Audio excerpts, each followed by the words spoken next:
Welcome to the Nastadon Gaming Competition Results video. We had 11 awesome levels submitted for this competition, and today we're counting down from the lowest ranked level all the way up to our winners. The top 3 entries will be taking home prizes, so if you see your level placed in the top 3, make sure to reach out to me on Discord, and I'll get your prizes sent on over. For a reminder, first place takes home $25, second place takes home $15, and third place gets $10. I was going to make a video showing off all the levels in full, but my footage ended up being corrupt, so I was unable to do that. But if you want to check out the levels in full, one of our judges, Septi, made a video playing all of those levels, so I highly recommend going to his channel and checking it out.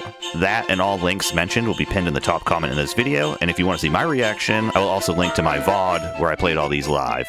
But I will warn you, the audio is a bit messed up on that one too. But speaking of judges, I want to give a huge shout out to all my guest judges for helping me with this competition. We had Septi, of course, already mentioned him, but we also had Spanky Nuts and Sigmu help out with the voting. Each level was ranked on a scale from 1 to 10, so your total possible score would be 40, and then I took the average of our scores to get the final ranking. But with that out of the way, let's jump into the results. Starting this off at number 11, we have Koopa Christmas Party by Dungeon Master of Emraka. This was a traditional 3D world style level that makes use of the cat suit power-up. And surprisingly, it's very fun to speedrun. As you can see in the background, I did get the world record on this one. There is some sections where you do have to stop and wait for a piranha to bounce on it a couple times. Overall, this was still a solid level that us judges did enjoy. Where it struggled a bit was with some minor polish issues. After the first section, for example, there's a nice secret area, which I love to see, but you can jump too high and you end up soft locked, and then you're just forced to restart the level. Another big thing was that the level description was also missing the competition details needed. It was just little things like that that added up and affected the overall experience. This was a solid entry with a fun concept and with a bit more polish. Definitely I could see it being higher up on the rankings. Coming in 10th, we have Airborne Robots by RG. This was one of only 2 Kaizo-style levels submitted for the competition, and I honestly expected to see a few more. It was a bit tricky to understand at first, and 2 of the judges weren't able to complete the level at all, but they did watch my gameplay to help with the judging for fairness. The setups in this level were really cool, and landing them felt great once you figured out what to do. Overall, it was a solid Kaizo level, which is exactly the kind of challenge I enjoy. It was also great to stream, as this was the only level that included a shell jump in the whole competition, and it's kind of been a running joke on my channel that no one seems to use shell jumps anymore. So just seeing the one shell jump on this was super hype. On the other hand, the level was a bit too hard. As I mentioned, 2 people couldn't even complete it, and some of the setups, like the note blocks for example, were pretty janky. Also, you can cheese about 30% of the whole level by just going over the top in the beginning, which did affect the flow. So polishing those areas would really strengthen the level. So this one did end up being a split decision amongst the judges, mainly because of the cheesing, but still, it's a creative, very fun Kaizo level with standout moments.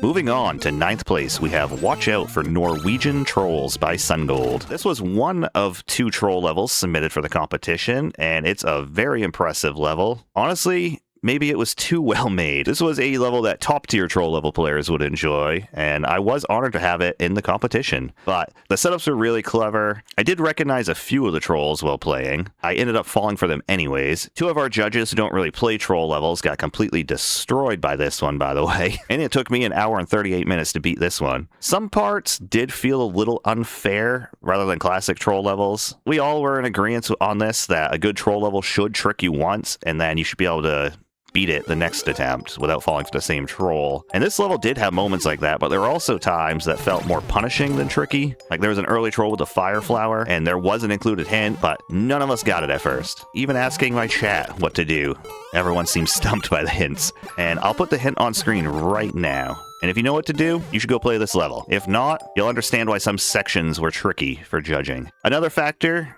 was the length of this level. It was super long. As I mentioned, it took me an hour and 38 minutes. I know Septi said it took him over an hour and a half. I didn't ask the other judges how long it took them. They just said it took them a long time. I didn't press further. But yeah, this was a great troll level, but it definitely needed some tweaks. It needed to be shorter, like easily cut in half. It was way too long. The hints needed to be a little cleaner, and some of the trolls did seem unfair, we figured. So with those tweaks, this would be much higher on the list as well. At number 8, we have Crystal Cavern by Yankly. This level started like the closest level to an official Nintendo level that I've seen in a long time. It was very well made, and the first part was super traditional. There was a challenge of finding all 3 big red coins. Those are super fun to find, and overall, the level had a lot going for it. Then you hit the checkpoint, and the level takes a sudden shift in style, and that changed the flow up to be a completely different experience altogether. There was a spike section that was a little jarring compared to the rest of the level. After that, it returns to the traditional design. Of course, having brief, unexpected challenges can be fun, but in a competition setting with multiple judges, a smoother flow does help the overall experience, we figured out. Besides the flow change, even though it was a traditional level, it did seem open in some areas. Like, you could have added a little bit more polish to it. But overall, as I said, this felt like a Nintendo level for the first half. The only thing we could think is just the flow was off. You gotta make it flow a little better. Number 7, we have Climb on Mount Everest by Sigmu. This was a great level. It was actually the first level I played, which set the tone for the whole event. I'm personally a big fan of getting over it style levels, so I felt right at home with this level. It also included not just 1, but 2 secret areas, which I really enjoyed both of those. And then they both actually converge at the same spot, and I liked how if you got all the red coins, it actually made the boss battle easier. So that was a very nice touch. Everything flowed together and it felt very intentional. And even though this is in 7th place, like the difference between levels here really just came down to minor details all the way up through the first place winner. So where the other judges had some issues was in the design aspect. Some judges found it to be a bit more simple, since the whole gimmick basically was climbing a mountain and springs or snowballs would be pushing you off for you to reclimb. So some judges found it a bit repetitive in that regard. But overall, this was also a great entry. At number 6, we have Insert Creative Title by Coconut. This was the second Kaizo level submitted for the competition, and it brought some really cool ideas to the table. Creating it in 3D World was a bold choice. I'm not the biggest 3D World fan, and a couple of the other judges said they weren't either. We did really enjoy the creative use of all the power-ups, especially the POW Hat and Bullet Bill sections. Those are pretty neat, and those added some unique challenges and showed a lot of thought went into the level design. As I mentioned, us judges weren't entirely comfortable with the 3D World style. With that, we didn't really know the tricks, so some parts felt a little janky, and it did affect the terms of flow and pacing a little bit while we were trying to figure out the mechanics. But honestly, that could be us and has nothing to do with the level, but you could tell that the level demonstrated creativity and ambition, and it stood out for its willingness to try something different. Alright, and as we enter the top 5 levels, I just wanted to take a quick second to thank you all for making it this far and share a fun fact. 79% of the people watching right now are not subscribed. So if you are new here, if you could please hit that subscribe button so you don't miss out on future videos and live streams. And of course, if you can please hit that like button, that would also mean a lot to me as well. But with that out of the way, let's jump into number 5. We have Wiggling Woods by Chipsy82. This level was pretty straightforward. There was wigglers in the woods. Overall, the level did look great. There was some cool setups throughout, and the judges did like the fact that you had split paths, so you could take multiple routes if you were quick enough. People did prefer the horizontal over the vertical section, so it did lose some points in the vertical section, but it was a very solid level overall. At number 4, we have Lost in the Sahara Desert by Dragon Knight. This one honestly caught me off guard. I did not expect a troll level to place so high in the competition. In fact, it even tied for 3rd place, and I had to do a tiebreaker, which I'll explain more later. Overall, though, this was a great troll level. Even though most of the judges aren't huge troll players, we all agreed this level was the perfect length, and the trolls are very fair, so if you died to one, so you could just jump back in and bypass the troll the next time. Big reason it worked out so well is that the level usually shows you what you did wrong when you die,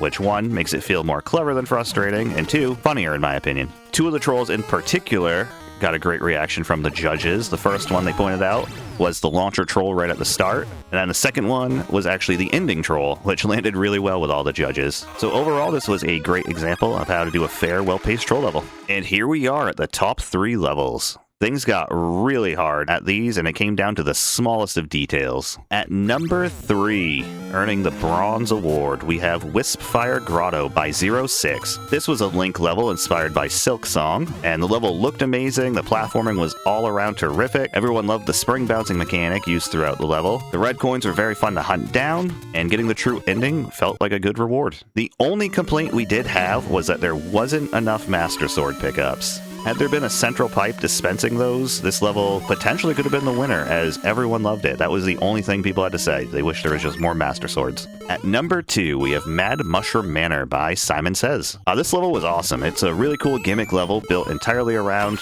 not grabbing a mushroom. If you do, you die. And what we really did enjoy about this level was the quick tutorial that shows you exactly what happens if you grab a mushroom, which we did think was a very smart way of doing that, especially for anyone dealing with a language barrier. Anyone can play this level and instantly know what to do. And from there, the level does ramp up nicely. Each room feels fresh and unique. Some rooms have mushrooms on the ground, some have them bouncing off of trampolines and cool patterns, some are riding on tracks you have to avoid. There's a cool section where you have to walk in between the mushrooms, and then there's even a boss battle where you need to dodge a bunch of mushrooms. There's also multiple pink coins on this level for their true ending, and I'll be honest, one of those coins took me forever to find. I must have replayed this level maybe 10 times before I finally noticed an opening right here in the ground. Overall, there really isn't much to criticize here. The only thing we could come up with did lean a bit on the easier side of things, so maybe if there was a bigger challenge or if the mushrooms were quicker or something. But overall, that was just us nitpicking because we had to find something. But overall, a fantastic level that earned a silver medal. The time has arrived to crown the winner of the competition. The winning level, of course, is Count Your Jumps by Clankster, aka Mr. Noel. This was a puzzle level with a really awesome gimmick as well. As the title suggests, you have to count your jumps. If you jump too many times, a mushroom activates, so figuring out the exact number of jumps you needed to take was super satisfying, and it really made you think in a lot of different sections. What stood out for us judges was the cool boss fight at the end where you had to defeat Boom Boom while jumping over munchers, taking out Boom Boom, going back and forth, hitting on-offs, and still managing to keep your jumps below the count so you didn't die. It was honestly such a cool idea, and us judges are big fans of strong gimmick levels, and this one was a clear standout. Because of that, Count Your Jumps is officially the winner of the 2025 Christmas Nastadon Gaming Competition. So, huge congratulations to Clang. All of the winners, please message me on Discord so we can figure out how you'd like to receive your prize. And lastly, I just wanted to give a massive thank you to everyone who submitted a level. There genuinely wasn't a bad level at all in this entire event. Everyone brought something fun and creative to the table, and I really appreciate all the effort you put in it, so thank you again for that. And then I want to give a big shout out to my judges as well. This would have been so much harder without your input. As I said, these are all great levels, so picking a winner myself, I would have taken a long time if I didn't have your help. So thank you so much for taking the time out of your lives to help me out in the judging with this. And of course, lastly, thank you to everyone watching and supporting the videos and hanging out with me on stream. Honestly, I think I have one of the best small communities out there, so much love to all of you as well.